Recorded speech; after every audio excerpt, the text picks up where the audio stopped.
पूर्ण ब्रह्म, पूर्ण परमात्मा, जो असंख्य ब्रह्मांड के स्वामी हैं, कुल के रचनहार हैं, हम सभी आत्माओं के वो पिता हैं, वो सत्य पुरुष हैं। वो कहाँ रहते हैं? सचखंड में रहते हैं, सतलोक में रहते हैं। वो अमर स्थान है, अविनाशी स्थान है, वो अविनाशी ही भगवान है।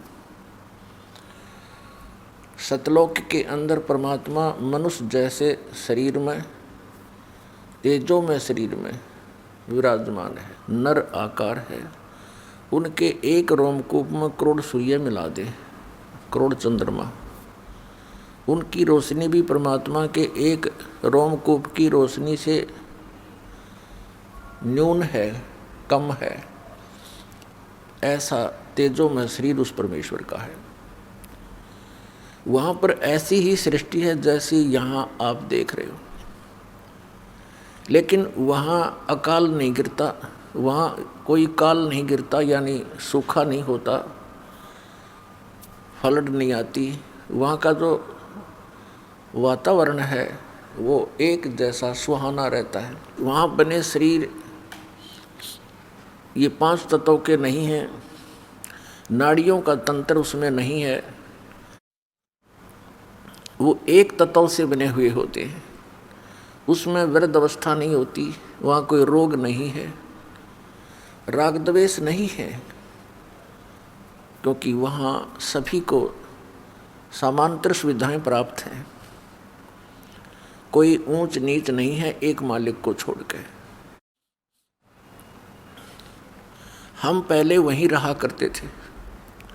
यहाँ कोई चींटी है, मच्छर है, जीवाणु है,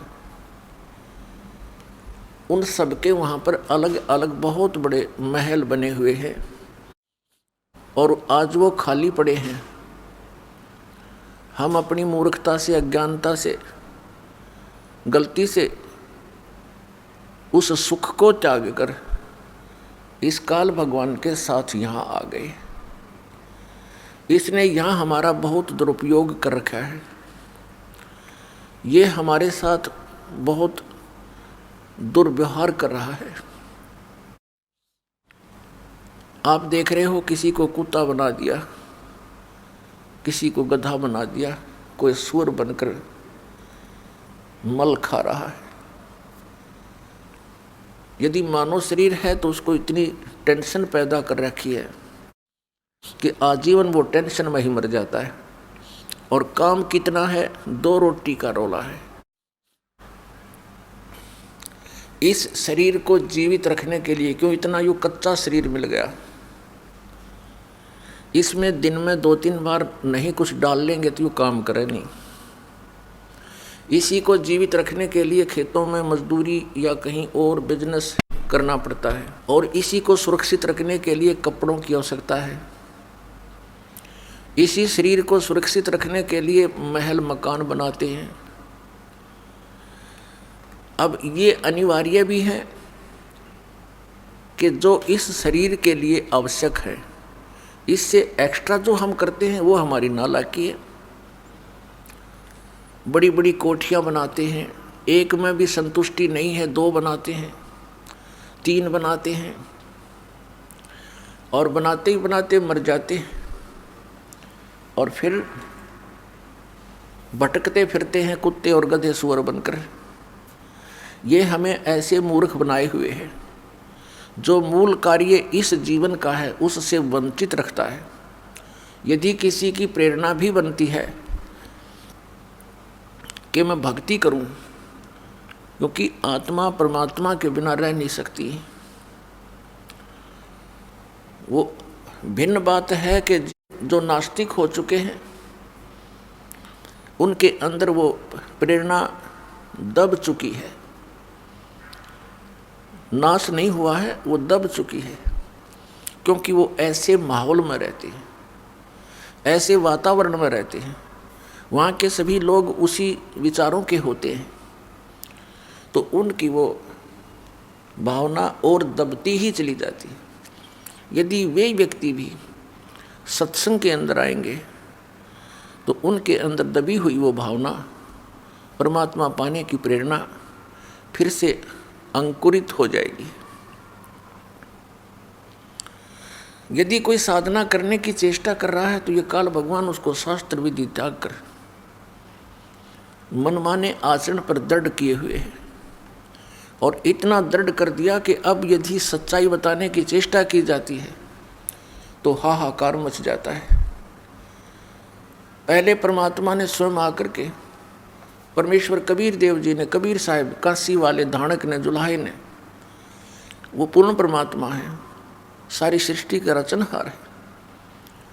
उस परमेश्वर ने आकर के हमें ये ज्ञान देना चाहता कि बच्चों, तुम काल के जाल में फंसे हुए हो, तुम्हें मूर्ख बना रखा है इस काल ने। आज तुम अपनी कोठी और बेटी, पुत्र और संपत्ति को अपना मानते हो, एक क्षण में आपकी मृत्यु हो जाती है। ये आपके हैं। परमात्मा ने कहा ये झूठा संसार आ रे, इनमें कोई नहीं तुम्हारा रे। ये बातें हमें अच्छी नहीं लगती क्योंकि हम अज्ञान से परिपूर्ण हैं कि ये कैसे कह रहे हैं कि यहाँ हमारा कोई नहीं है। ऐसे कह रहे हैं परमात्मा कि आज तुम सब कुछ को अपना मान रहे हो, आज ही आपकी मृत्यु हो जाती है, जो होनी ही है, कभी ना कभी तो होनी ही है, तो आपका कहाँ ये। तो इस तरह की जो सच्चाई है और जिसकी हमें जानने की आवश्यकता है, ये बहुत खटकती है।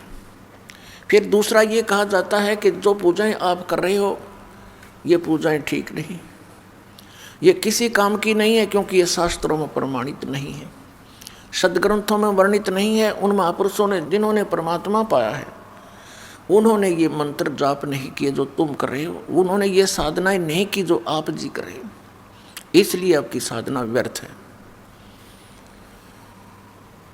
तो इससे एकदम हलचल मच जाती है। और विशेषकर वो गुरु लोग जो उनको अज्ञानी बनाए बैठे हैं, श्रद्धालुओं को, उनको ज़्यादा चिंता लग जाती है और उनको ये चिंता बन जाती है कि कहीं ये सभी तुम्हारे शिष्य यहाँ से भाग ना जाएं। उन गुरुओं का सहयोग वो देते हैं जो उनके द्वारा बनाए गए लिटरेचर को बेचकर रोजी रोटी चला रहे हैं, या उनसे प्राप्त दान का दुरुपयोग करके मौज मस्ती मार रहे हैं। वो फिर उन भोली आत्माओं को, उस गुरु के शिष्यों को भ्रमित करते हैं। जैसे पहले भ्रमित करके कबीर परमेश्वर के पीछे लगा दिए, अपने ही बच्चे अपने ही पिता के साथ विरोधी बनकर खड़े हो गए। हम कितने भोले और अज्ञानी हैं, हम परमात्मा को ना पहचान कर उसके शत्रु बना दिए। और अब इस दास को सेवा दी भगवान ने, कबीर भगवान ने, ये सच्ची बात कहने की। और ये दास उसी दिन से, सन 1994 से, जिस दिन से आदेश हुआ है उपदेश देने का, उसी दिन से आज तक 18वां वर्ष चल चुका है। ये दास ऐसे ही बोल रहा है, ये सच्चाई आपके समक्ष लाना चाह रहा है।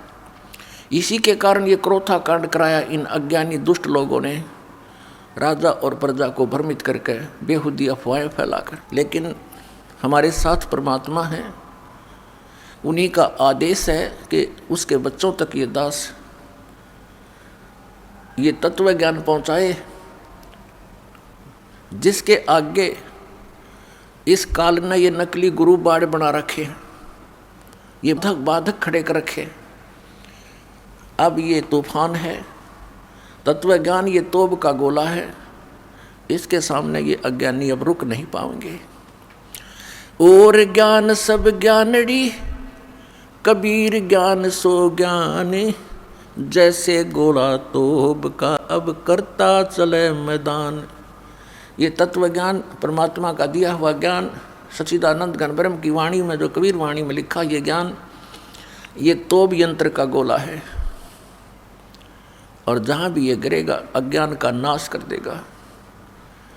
अब ये गोले डाले जा रहे हैं, घर घर में संदेश भेजा जा रहा है, ज्ञान गंगा पुस्तक परमात्मा के बच्चों तक पहुंचाई जा रही है। जहाँ भी ये गिरेगा, जहाँ भी ये पुस्तक होगी, उस घर का तो उद्धार होगा ही होगा 101 पीढ़ी का, और पड़ोसी भी उससे प्रभावित होकर के फिर यहाँ आएंगे, सदा सुखी हो जाएंगे। तो इसमें ये बाधा पैदा कर रहे हैं। कल आपको बताया था कि भगवान के मार्ग में जो खड़ा होता है और फिर उसी को रोकने की चेष्टा करता है, वो अंधा गधा होता है। अंधा गधा रेल की पटरी पर खड़ा था, रेल की गड़गड़ की आवाज़ से उसको आभास हुआ कि तुझे कोई डिस्टर्ब करने इधर ही आ रहा है। उसने दोनों दुलत्ती उसी साइड में कर लिए, पिछले पैर जिधर से गड़गड़ की आवाज़ आ रही थी, और ये सोचा कि आन दे निकट, ये कौन मुझे छेड़ने आ रहा है। तो वो अवरोध पैदा कर रहा था रेल मार्ग में। तो रेल अंधे गधे से थोड़ी रुकेगी। जो ही गाड़ी निकट आई, अंधे ने दोनों दुलत्ती पिनाई और खट देसी मार दी अपने स्वभाव अनुसार। अब गाड़ी ने पटक दिया, ठा गया वो, नामो निशान नहीं मिला। अंधा गधा था हिरण्यकशिपु, अंधा गधा था कंस, अंधा गधा था रावण, और अंधे गधे वो होंगे जो इस मार्ग में खड़े होकर के अवरोध पैदा करेंगे। ये देख लेना पुण्यात्मा, क्योंकि ये परमात्मा का मार्ग है।